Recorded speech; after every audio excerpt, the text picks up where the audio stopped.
విజయవాడ ఎన్నికల కమిషనర్ కార్యాలయం వద్ద వైసీపీ నేతలు ఆందోళనకు దిగారు. పులివెందులలో ఎమ్మెల్సీ రమేష్ యాదవ్ పై టీడీపీ దాడిని ఖండిస్తూ నిరసన తెలిపారు. ఎన్నికల కమిషనర్ కార్యాలయం ఎదుట మాజీ మంత్రి పేర్ని నాని, ఎమ్మెల్సీ లేళ్ల అప్పిరెడ్డి, మాజీ ఎమ్మెల్యే మల్లాది విష్ణు బైఠాయించారు. టీడీపీ దాడులకు వ్యతిరేకంగా నినాదాలు చేశారు. బీసీ నేత ఎమ్మెల్సీ రమేష్ యాదవ్ పై దాడి చేసిన వారిని కఠినంగా శిక్షించాలంటూ డిమాండ్ చేశారు. ప్రశాంత వాతావరణంలో జెడ్పీటీసీ ఎన్నికలు నిర్వహించాలని డిమాండ్ చేశారు.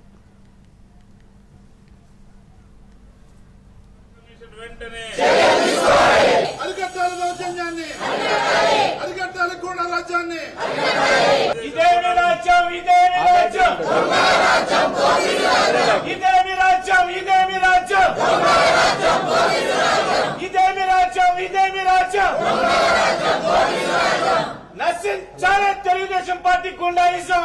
ఆయన ముఖ్యమంత్రిగా ఆయన పాలించిన సంవత్సరాలు, పాలించే అనుభవం పెరుగుతున్న కొందికి వర్చస్సు పెరగాలి, లేదా ఆయన చూసేటువంటి పరిపాలించే దృక్పథంలో విశాల దృక్పథం, విశాల భావాలు, ఆదర్శ భావాలు పెరగాల్సింది పోయి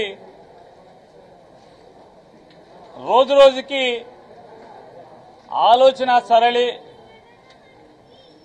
కుంచిత పోకడలు పెరిగిపోవడం మనందరం చూస్తున్నాం. రాష్ట్రంలో అనేక మంది ఎంపీపీలు, జెడ్పీటీసీలు, ఎంపీటీసీలు, సర్పంచులు అనేక మంది మరణించి ఖాళీగా ఉన్నప్పటికీ ఈ దివాళా కోరు ప్రభుత్వం, తెలుగుదేశం ప్రభుత్వం కావాలని ఏరి కోరి వాళ్ళ రాజకీయ పబ్బం ఎక్కడైతే గడుస్తుందనుకుంటున్నారో, లేదా 1-2 చోట్ల ఎన్నికలు జరిపి తద్వారా ప్రజల్లో సన్నగిల్లుతున్న లేదా ప్రజల్లో మసకబారుతున్నటువంటి తమ ప్రభుత్వం యొక్క పలుకుబడిని పిల్లి మొగ్గలేసి నిలబెట్టుకోవాలనేటువంటి తంతులో భాగంగా రాష్ట్రంలో పదుల సంఖ్యలో ఖాళీలున్నప్పటికీ కూడా పులివెందుల జెడ్పీటీసీని మాత్రం ఎన్నుకుని దాన్ని బై ఎలక్షన్కి తీసుకొచ్చి నామినేషన్ల కట్టడి దగ్గర నుంచి ఇవాళ వైఎస్ఆర్ కాంగ్రెస్ పార్టీకి చెందినటువంటి పులివెందుల జెడ్పీటీసీ మరణిస్తే ఆ మరణించిన ఆయన కుటుంబ సభ్యుల్ని మేము పోటీకి పెడితే ఇవాళ తెలుగుదేశం పార్టీ నామినేషన్ వేయకుండా అడ్డుకోవటం, నామినేషన్ అడ్డుకున్న దాన్ని కూడా అధిగమించి వైఎస్ఆర్ కాంగ్రెస్ పార్టీ నామినేషన్ దాఖలు చేయటం, దాఖలు చేసినటువంటి మరుసటి రోజు నుంచి కూడా చుట్టుపక్కల జిల్లాల నుంచి లేదా చుట్టుపక్కల నియోజకవర్గాల్లో ఉన్నటువంటి రౌడీల్ని, ముఠా నాయకుల్ని ఓగేసుకు తీసుకొచ్చి వాళ్ళ కడపలో కేవలం పులివెందుల జెడ్పీటీసీ 10,000 మంది ఓటేసేటువంటి 5 మేజర్ పంచాయతీలు ఉన్నటువంటి పులివెందుల రూరల్ మండలంలో 10,000 మంది ఓటు చేసేటువంటి మరొక సుమారుగా 13 మాసాలు ఉన్నటువంటి పదవీ కాలం ఉన్నటువంటి జెడ్పీటీసీ ఎన్నికని ఏర్పాటు చేసి ఏ రకంగా తంతు కొనసాగిస్తానో చూస్తున్నాం. ఇవాళ మనం సినిమాల్లో చూసుంటాం, చంద్రబాబు నాయుడు చేసేటువంటి ఈ అకృత్యాలన్నీ కూడా ఎన్నికల్లో చంద్రబాబు నాయుడు ఆచరిస్తున్నటువంటి ఈ అకృత్యాలన్నీ సినిమాల్లో మాత్రమే మనం చూసుంటాం. ఇవాళ ఈ సమాజానికి మరీ ప్రత్యేకించి వైఎస్ఆర్ కాంగ్రెస్ పార్టీకి నారా చంద్రబాబు నాయుడు గారు నేర్పిస్తున్నాడు. ఇవాళ జరిగిన తంతు చూస్తే రమేష్ యాదవ్ అనేటువంటి ఒక వెనుకబడిన కులాలకు సంబంధించినటువంటి ఒక ఎమ్మెల్సీ, కడప జిల్లాకు సంబంధించినటువంటి వ్యక్తి, అలాగే రాము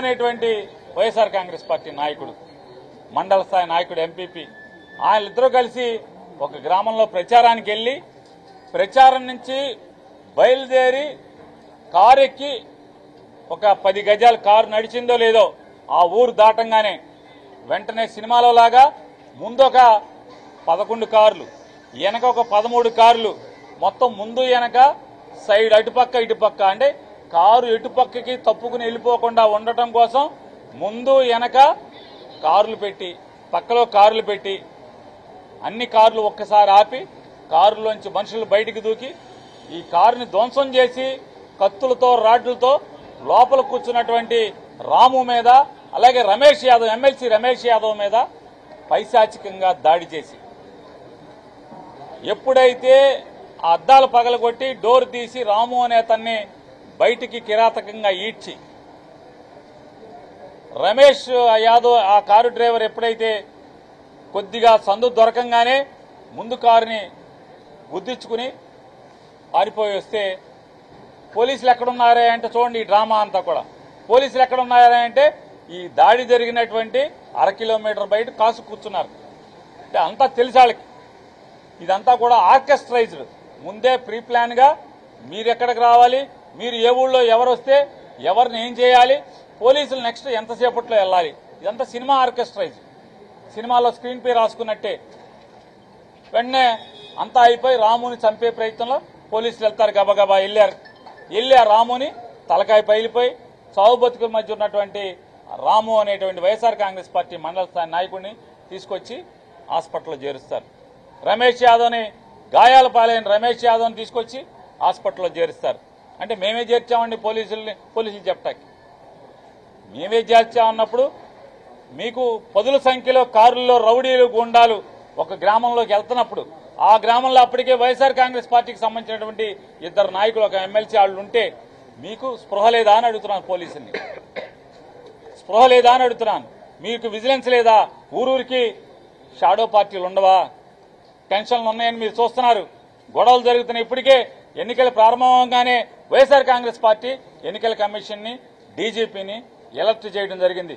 చంద్రబాబును ఇటువంటి తప్పుడు బుద్ధితో ఉన్నాడు, ఏదో రకంగా గూండాయుధం చేసి, రౌడీయుధం చేసి ఆ ఎన్నికని మామాని గెలిపించుకుని జనంలో దిగజారిపోతున్నటువంటి చంద్రబాబు కీర్తి, చంద్రబాబు ప్రభుత్వం యొక్క పతనాన్ని మసిపూసి మారేడికాయ చేసి ఏదో గెలిచాం, పులివెందుల్లో గెలిచామని చెప్పినటువంటి తప్పుడు పిక్చర్ ఇవ్వాలనుకుంటున్నాడు, వాపు చూపించాలనుకున్నాడు ఈ రాష్ట్రానికి అని చెప్పి మేము ముందే